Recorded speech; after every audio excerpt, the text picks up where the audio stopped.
नमस्कार दोस्तों, आप सभी का स्वागत है आपके अपने YouTube चैनल ज्ञान स्टडी LMP पर। दोस्तों, आज हम लोग हिंदी में कुछ इम्पॉर्टेंट प्रश्न करने वाले हैं, तो आइए सीधे क्लास में चलते हैं और आज के इम्पॉर्टेंट प्रश्नों को करते हैं।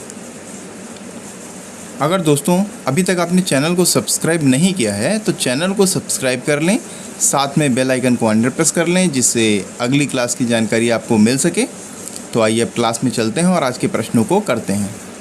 आज का हमारा पहला प्रश्न है, निम्नलिखित में से उस विकल्प का चयन करें जान हथेली पर रखना मुहावरे का अर्थ व्यक्त करता है। आपके ऑप्शन है सुविधाजनक कार्य करना, बी ऑप्शन में है जान को हथेली के ऊपर रखना, सी ऑप्शन में है जीवन को संकट में डालना और डी ऑप्शन में है जान कीमती होना। दोस्तों, जान हथेली पर रखना मुहावरे का सही अर्थ हो जाएगा जीवन को संकट में डालना, यानी सी ऑप्शन हमारा सही हो जाता है। अगला प्रश्न है, दिए गए शब्द के पर्यायवाची शब्द का चयन करें। महादेव दोस्तों शब्द दिया हुआ है और आपको बताना है कि इसका सही पर्यायवाची क्या है। ब्रह्मा, कृष्ण, विष्णु, शंकर। दोस्तों, ये सब आप जानते होंगे कि महादेव का एक नाम शंकर भी है, तो डी ऑप्शन हमारा सही हो जाता है। आइए दोस्तों अगले प्रश्न पर चलते हैं। अगला प्रश्न है, दिए गए वाक्यांश के लिए एक शब्द दीजिए।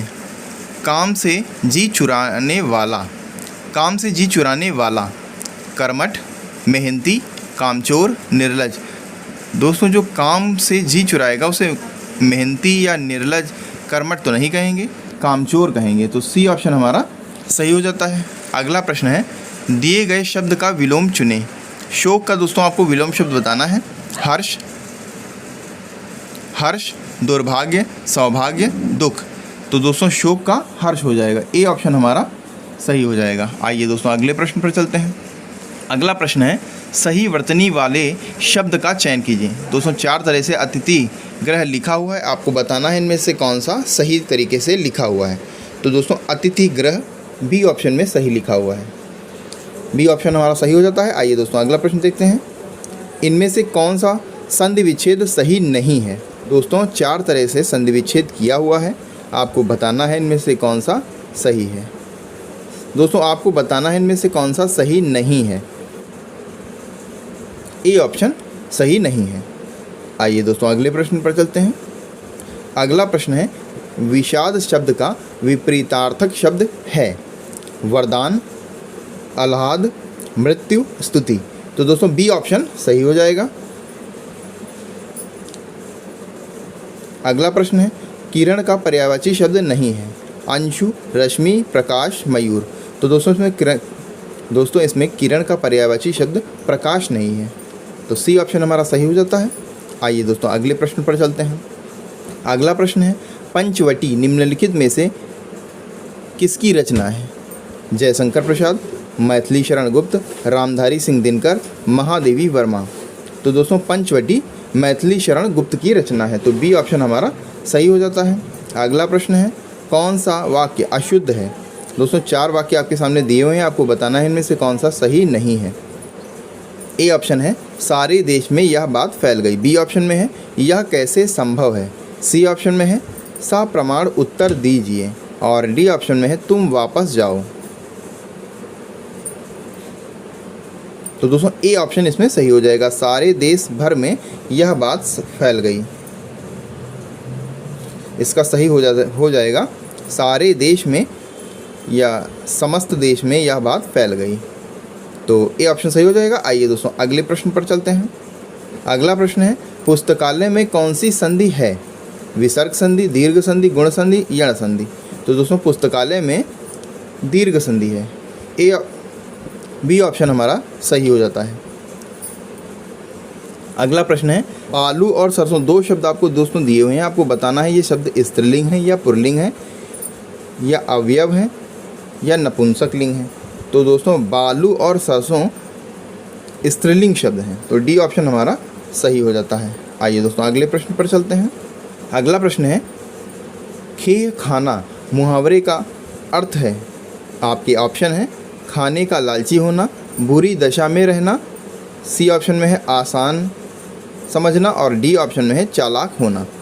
तो दोस्तों खेह खाना मुहावरे का सही अर्थ हो जाएगा बुरी तरह, खेह खाना मुहावरे का सही अर्थ हो जाएगा बुरी दशा में रहना, यानी बी ऑप्शन हमारा सही हो जाता है।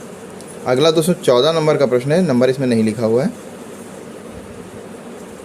कमल का पर्यायवाची शब्द है अरविंद, मदन, मयंक, अचल।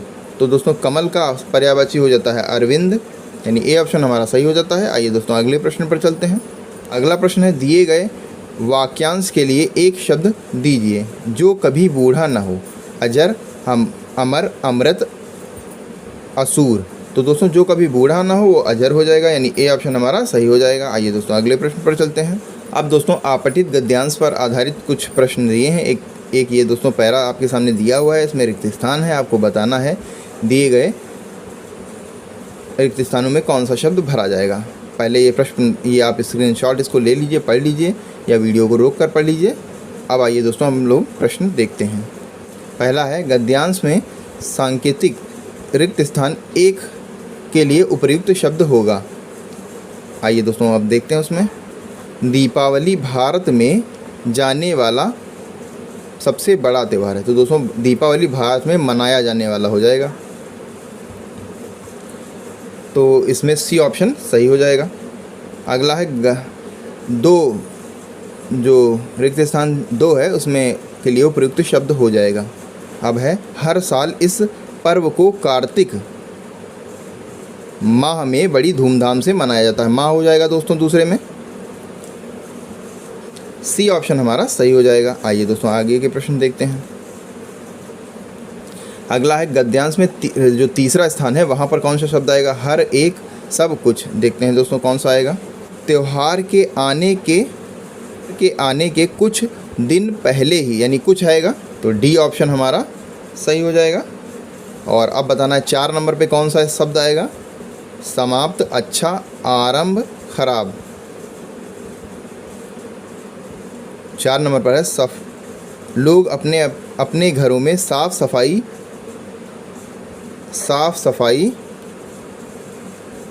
और रंग रोगन का काम प्रारंभ कर देते हैं। तो प्रारंभ आ जाएगा दोस्तों, यहाँ पे हम दोस्तों शब्द इसमें दिया नहीं तो आरंभ हो जाएगा, यानी सी ऑप्शन हमारा सही हो जाएगा। अगला प्रश्न देखते हैं। गद्यांश में सांकेतिक रिक्त स्थान 5 नंबर पे कौन सा शब्द आएगा। गंदा, खूब, खराब, काम। इस दिन घरों को और बाज़ारों को खूब सजाया जाता है। यहाँ पे खूब आ जाएगा दोस्तों दिए गए ऑप्शनों में, तो बी ऑप्शन इसमें सही हो जाएगा। बस दोस्तों आज के लिए बस इतना ही।